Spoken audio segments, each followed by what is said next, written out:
Welcome to the Codcast, Commonwealth Magazine's weekly podcast on politics and policy and the people who impact and influence both. My name's Jack Sullivan, and I'm a reporter for Commonwealth Magazine. Time was when you wanted ground-level knowledge about local issues and politics, you turned to your newspaper. In the case of Boston, that would be the Globe, the Herald, maybe the Tab, maybe Channel 4, 5, or 7. But as legacy media begins a slow fade and resources are tight, the internet age has paved the way for smaller and more focused news sites to fill the breach. And these sites are valuable because they know the neighborhoods and their neighbors. So today we thought we'd tap a little local knowledge about the goings-on in Boston, talk with two of the more seasoned internet news hounds here in the city. Adam Gaffin is the creator and engine behind UniversalHub.com. Started in 2005 to offer news, info, and pictures of the hub of the universe from the people who know it best, the neighborhood and its residents. Welcome, madam. Well, thank you for having me. Thanks for coming. And we also have Matt Conti, a longtime resident of Boston's North End and a professional professional photographer hobbyist. Exactly. He runs NorthEndWaterfront.com. Launched in 2009, NorthEndWaterfront.com offers news, calendar items, and what an old editor of mine used to call refrigerator stories, those pieces and pictures that were saved on the kitchen appliance when a family member appeared in the local paper. Welcome, Matt. Thanks for coming in. Thank you, Jack. I love the refrigerator stories. Yeah, it's I've always kept that in mind. She always said refrigerator stories. Get a refrigerator story. Right. So, if you could, Matt, we'll start with you then. What's the value of NorthEndWaterfront.com? Is there no news no news outlets that covers North End? Or was there a need for it? It seemed to develop more and more over time. Like you said, there were a lot of, much more neighborhood news in the citywide papers, and there used to be a lot of community papers that have gradually, disappeared or have reduced their circulation. And when the world went online, there's been quite a bit of efforts to kind of replace that, and unfortunately more failures than successes. And it really kind of fell on, I think, the people in the neighborhoods to start, taking up the mantle and kind of, going to the meetings and, reporting on the Little League, the libraries, the schools, and kind of, filling in a lot of that gap. So that's really how, North End Waterfront, kind of got going. And, more of the submissions actually come from other people rather than just myself. And so while I am the editor, and we have a few part-timers, most of the stories come from volunteers from the community.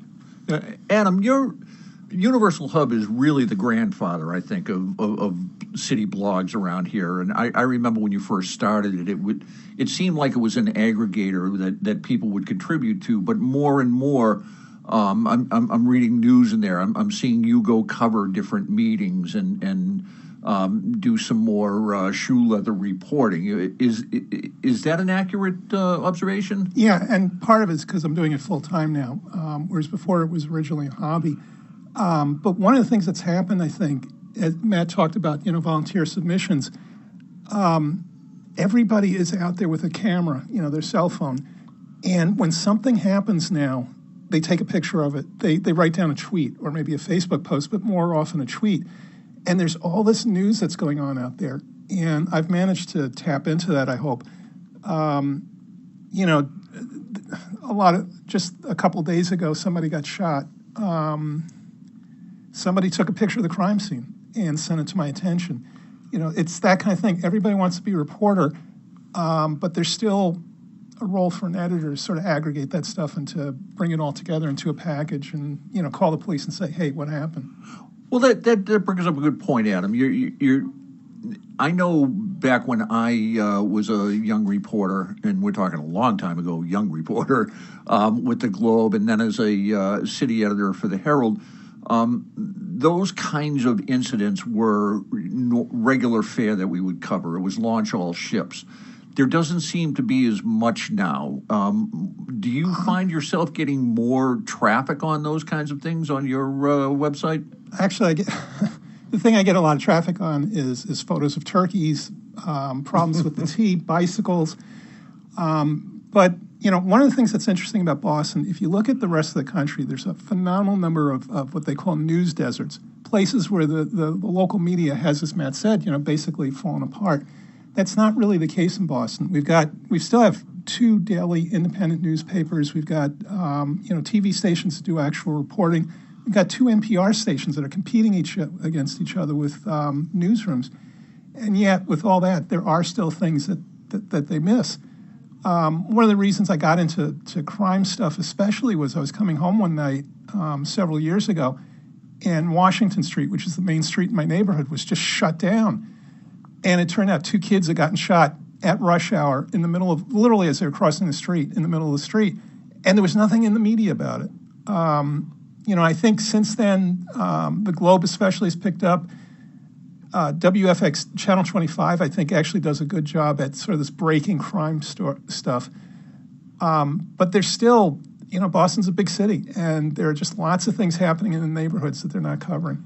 Well, that brings up a good point, Matt. For what Adam's talking about, we still do have the Globe and the Herald. We still do have the television stations. But what is it that they're not covering that you see that you need to cover? What are the issues that the North End residents are interested in that you give them?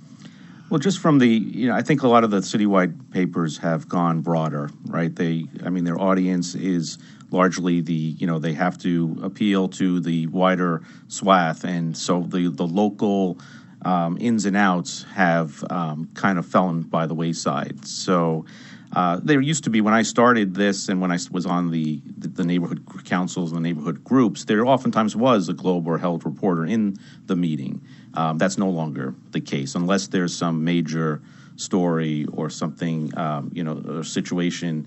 So in fact, a lot of them, and the Globe and both the Herald have been actually very generous. There was a time when they would not, source an online publication like North End Waterfront. Adam was really, I think in Boston, really kind of set the stage and the path for a lot of us. When he picks up or broadcasts one of our stories, it gets out to that broader audience, which really helps, bring traffic and attention to the smaller sites like my own. Now the Globe, and I've noticed a lot of the regional type publications will use our sites as kind of feeder information. So, and I think that is somewhat working because as a very small operation, I just don't have the investigative resources that a Globe or can put to the task. Does that get frustrating for you guys that something that you maybe only have a nugget, but something that you have launched that gets people's attention gets picked up and gets that wider audience somewhere else? It used to be, but as Matt said, they've gotten better at sort of accrediting us, and it's they have more resources. This is a trivial example, but last week this woman. She dressed up as the Save More liquor sign as her Halloween costume, which, if you haven't seen it, it's this liquor stores up in Medford and Somerville, and they have these funny signs. And so that was her costume, which she wanted as a sign. It was this great picture of her. And so I ran it, and then the Globe actually talked to her, because they have a full-time internet quirky kind of stuff reporter. So, that's great. And he did give me credit, so that's fine. In the meantime, it's like I love going to licensing board hearings. You very rarely see reporters from the mainstream media at most things that happen at City Hall. Occasionally they'll show up at city council meetings. But the licensing board, every week there's like bizarre fights going on at bars and stuff, new restaurants opening up. They're just not covering it. It may not be of interest to every single person in the Boston area. It's certainly not of interest to the suburban readers that the Globe is going after. But there are a lot of people who want to know about this stuff. Which does bring up a good point. One of the things that I go to Universal Hub for and I go to North End Waterfront for, on the political scene, for instance, we have an election coming up next Tuesday. There are, I think, a lot of times when the Globe or the Herald covers something, it's from the candidate's view down. It's what are the candidates doing? What are they talking about? But if I want to find out what the issues are, I go to North End Waterfront. I go to Universal Hub. What people are saying about transportation, what people are saying about street lights and street repairs. What are you hearing, Matt? I know, for instance, you've done some stuff on the council races that aren't getting a lot of attention from the Globe and the Herald. What are the issues that you hear that people are interested, that they want addressed? Well, it's true. In fact, we have a very competitive race going on in District 1, which includes, the North End, East Boston, and Charlestown. And in the neighborhoods, you can go to a candidates forum almost once or twice a week. And that's something that, it's just not worth, a citywide paper to report. And so instead, I think it's actually a shame that it's gotten portrayed a lot as, kind of what fits an old Boston, new Boston, when really I don't think that's actually fair to the candidates that are bringing a lot more to the table on these individual issues and really have studied and researched the issues and bring their different perspectives that's going to affect people's day-to-day block. And in the neighborhood, people really care about what's going to happen to their block, to their little corner of the world. And it's tough, and it's easy then for North End Waterfront to kind of focus on that. Issues like housing, in the North End and downtown. I mean, the Airbnb short-term rental issue is huge, and that. In what way? Well, if you take the combination of, and this is something that a group like the ADCO, which is an association of downtown neighborhood groups, has collated that literally there are thousands and thousands now of housing units that have been absorbed by the short-term rental companies. And it's not just Airbnb, there's over 30 of them. And these are, if you put them together, you're talking about several dozen literally black market hotels that are taking away housing stock from the downtown and actually the citywide neighborhoods, and the effect that that's having on rental prices and largely what everyone is talking about in Boston, the cost of living, the cost of housing, and that's one of the key drivers there. And so that comes up when people in your neighborhood, and you notice that the building next door, and you see the roller bags going in and out, and you see the lock boxes with the keys, and you go on the sites, and now it's not, Airbnb, it used to start out that someone was just renting a room or renting a spare apartment or something like that. Now it's very professional, and basically you give your units, if you own a building, to a professional Airbnb manager. And they're actually now masked. So there's like an Anthony that owns about 50 or 60 units, or that manages 50 or 60 units in the North End, actually quite a bit more of that around the city. That's completely unregulated, untaxed, and but basically is affecting the street by street neighborhoods that we're seeing in Boston. So it's issues like that come up at these forums where people are very frustrated, and the state and the city are getting there, but they're way behind. I mean, there's going to be some state legislation and followed by some city ordinances, but this has been issues like that kind of creep up. Adam mentioned the crime type aspects, then that kind of go uncovered. On the candidate forums, you hear a lot about the homeless issues that people see on the streets. I take the police blotter and highlight different issues, and even if it's just you have a certain street and there's five packages, people taking packages and things like that you're just not going to find in a broad or citywide publication. It's interesting the way that you presented. I remember, again, an old editor once said that it's not news until it affects an editor. And that seems to actually be what the marching orders are for you guys. If it's something that you see or something that affects you, it's something that you understand. It has a wider impact. Would that be an accurate observation? Yeah, and I have to admit that I probably pay more attention to Rosendale, Hyde Park, and West Roxbury than other parts of the city, simply because I live there, or we go shopping in West Roxbury or whatever. But there are certain issues that you just look at this and you go, oh my God, like the 16-year-old kid coming home from work yesterday or the day before, murdered at Bromley Heath. And it's like he was doing everything right. He was as far as I can see, he was a good kid. He was in a football program. He was going to high school. He was working a job to save up for college. Now he's dead. And then several hours later, like a block away, in the middle of the day, while the mayor and the police commissioner are at some announcement for a new rec center in Jackson Square, some kid just gets out in the middle of Jackson Square and starts shooting a gun. It's certainly like Sue O'Connell, who's at NECN. She happened to be getting out of her car right at that moment to go to a store there. And it's just incredible. You have to keep telling yourself, yes, Boston is one of the safer big cities. And yet, we still have problems. Shootings are up. And we're fortunate that we live in a place with great hospitals so that the death rate is relatively low.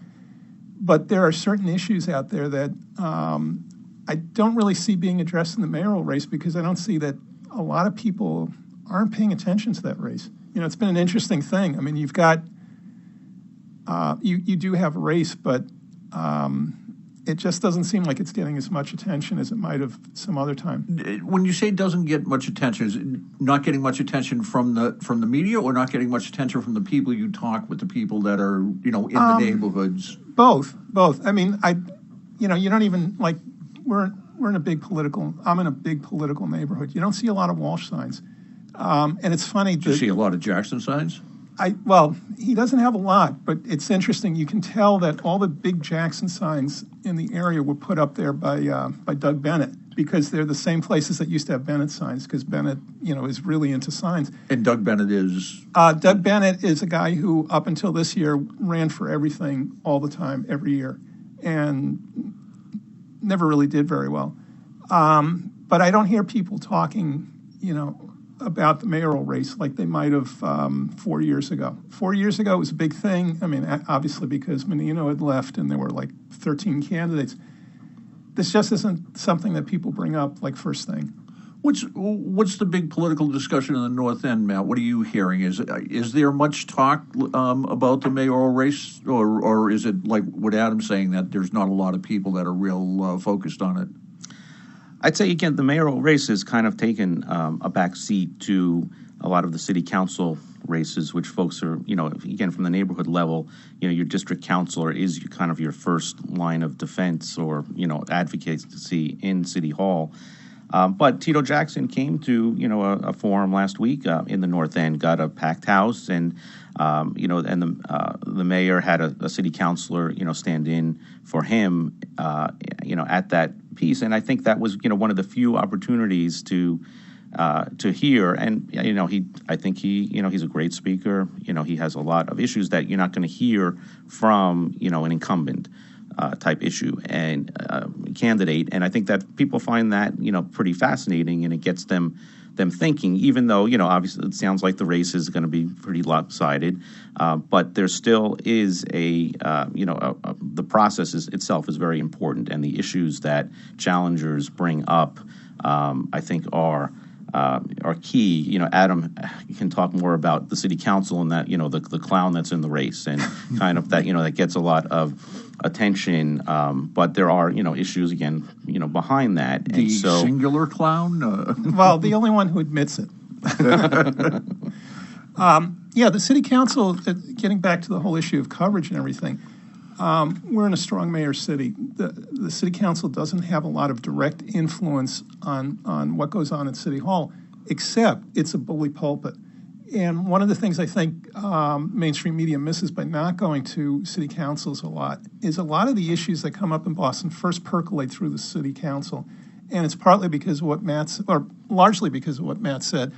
If you're upset about something, you may not call the mayor's office, but you're going to call your city councilor, or all of the city councilors are out there all the time. You're going to run into them at the village market or whatever. And so they bring up a lot of issues. When Menino was mayor, there was even a term. It was when Menino Wi-Fi'd something, because there was a city councilor who came up with this idea for a citywide Wi-Fi network. And the mayor, for whatever reasons, decided that was a great thing, and it became his issue. You've seen that a couple of times this year where there are a couple of issues that Jackson raised first as a city councilor, even before he had announced that Walsh has now adopted and is taking credit for these ideas, such as the one I remember the best is the immigration fund. That was Tito Jackson's idea like a year ago, and nothing, maybe that's Jackson's fault, but nothing ever seemed to happen with it. But now it's a big thing. It has $1 million plus to help immigrants. So if you're not at the city council, a lot of their stuff is pretty routine, but there are all these issues that keep coming up first there. Let me ask you guys, Matt, I'll start with you. Do you think you have an impact? Do you think that people pay attention to what you write or what you write informs and influences people? Because that, to me, that's always what local media has always been about, what a local newspaper has always been about is, what can they do to keep the conversation going, to, illuminate issues? Do you feel that NorthEndWaterfront.com does that? I try to. I generally try to take the cues from the community. I hate to be kind of seen as someone who says, well, these are the issues you should care about, right? Because that's not right. And that taking cues from the community, and whether it's, schools, real estate. Why isn't that right, Matt? I mean, you live there, you're a resident there, you understand. Well, it's true. The temptation is, for example, like climate change is a good issue where I think, I post a lot about it in North End's waterfront community. There's several, in Boston. And it's something that I think the day-to-day folks just, it's not in their normal, what's going on in their daily activity. But when you put it together, it is an issue. And so there's something that, where I think, I can kind of take, because there's a lot more and more happening now on climate change, whether it's on the governmental level or nonprofits or the state level as well, and bringing that to folks when there is a storm and people start to see the flooding and the waves kind of going over the sea walls, and that it starts to hit people that this is not something out 50 years, and that literally within 10 and 20 years these sea walls are going to be breached more and more. And so there's always that I think that balance between, and it's always disappointing in terms of what you think people should focus on and what they actually are focusing on. If I post about a celebrity at a North End restaurant, it's always the top story of the day, on the website, which is unfortunate versus something like if a major climate change on a daily basis though. So it's true, and so that's and you have to obviously you have to kind of balance that type of what people will click on versus what are the longer term broader issues that are going to affect the neighborhood. Yeah, with Universal Hub, Adam, I think one of the things that attracts me quite often is I look for snark, and I certainly can get it when I go to Universal Hub. There's wry humor in there, there's puns, there's certainly a good level of snark. But more and more, it's combined with good, solid news presentation. Thank you. Do you find yourself? I always got the sense that you would like sit at the keyboard and laugh as you were typing in. Do you find yourself now that you're doing it full time, becoming more and more serious about it? I don't know if I'm being more serious, but I think about it more. Before I hit the submit button to post this thing publicly, I have to think about the impact, because not everybody has the same sense of humor. Not everybody finds the stuff that I find funny. So the site does have a wider readership than it did, say, 5 or 10 years ago. I have to be a little bit careful. At the same time, people keep telling me it's time to stop rhyming headlines about tea delays. And I'm going to keep doing that until I reach the point where that's it. I can't rhyme anymore. It's a silly little thing, but, it brings attention to a big issue, which is that the tea has become very unreliable. Has one of the things that I get from reading Universal Hub is that some of the most extensive comments come on tea-related stories, tea-related links. Is that your experience? Yeah, because you think of it, the tea affects everybody. Pretty much everybody in my readership rides the tea at least occasionally. They take a bus, or their husband or wife is delayed because the train is late or whatever. It's the one thing that sort of unifies the entire city, in fact, the entire region. Now, if I ever had a case of, a bicycle hitting a bus, I'm not sure that I would have the server capacity for that. Because they're trying to avoid a turkey. Right, yes, exactly. Because they saw a helicopter overhead. But that's another thing. I mean, I like quirky stories. As with the puns, at some point I'm going to get sick of running pictures of turkeys. But I still find it amazing that we're in the largest city in New England, and turkeys are everywhere. They're in the North End. They're in South Boston, Roxbury. It's just this amazing thing, and they're just all over the place.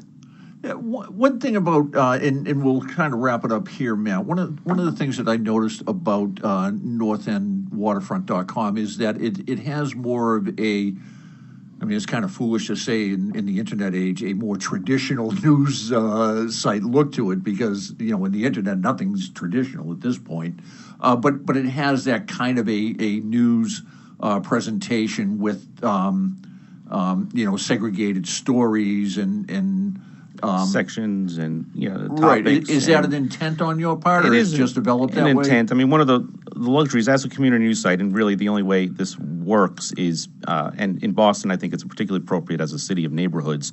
So you can keep. I mean, the North End is less than a half a square mile. So I can literally from my apartment be anywhere there, literally within minutes. But you also get the luxury and to present the positive stories that folks don't hear about. There's a great public school story in the North End. There's a lot of events, parades, and those type of things that you generally that folks, again, getting back to your refrigerator stories where people will come, the chess club at the library that wins an award, the kid that wins the statewide spelling bee, and that people would in a traditional newspaper cut out and here print out or whatever, or actually nowadays put in a tweet or something like that. And I do hear from one of the things is that it does I try to provide a sense of community within the site, and that's what I hear from a lot of the readers, and that because even in a small neighborhood like the North End, folks that are in a routine, if you work for, a private company or, government, you're not, hearing about other parts of what's going on. And people just, I think, have a natural instinct, especially when it's just a few blocks away from them, as to, wow, this went on last night, or this event, or this activity, or this real estate sale, or this crime incident. And everyone wants to know, again, what's really going on in their block, regardless of what the subject is. Adam, do you get a sense of the impact that Universal Hub has? I know, talking to our technology guy, he came in the other day. He said, hey, did you give Adam a heads up on the story that you wrote? You would link to the T-Budget story that I wrote. And I said, no, I think he just picked it up. And he said, well, because our numbers just skyrocketed with it. So apparently, you pick something up, it gets read, it gets clicked. Do you understand that impact that you have, or? I guess. I mean, I'm not sure. I don't know what kind of impact I have. I know people in the media do look at the site at least from time to time, and obviously, I have way more people now sending me tips than I did a few years ago, which indicates that they're reading the site and they think there's some value to it. Whether I'm affecting anything, to be honest, I don't know. I just like telling stories. Don't we all? Well, thank you guys. This has been very interesting for me. That's it for this week's edition of the podcast. I want to thank Matt Conti of northendwaterfront.com and Adam Gaffin of universalhub.com for joining us today. Thanks, guys. Thank you. Thank you, Jack. You can subscribe to the podcast on SoundCloud or download it on iTunes. You can also go to our website at commonwealthmagazine.org and click on the fish. I'm Jack Sullivan. Thanks for listening, and come on back next week for another episode of the podcast. I sell the morning paper, sir. My name is Jimmy Brown. Everybody knows I am the newsboy of the town. You'll hear me yelling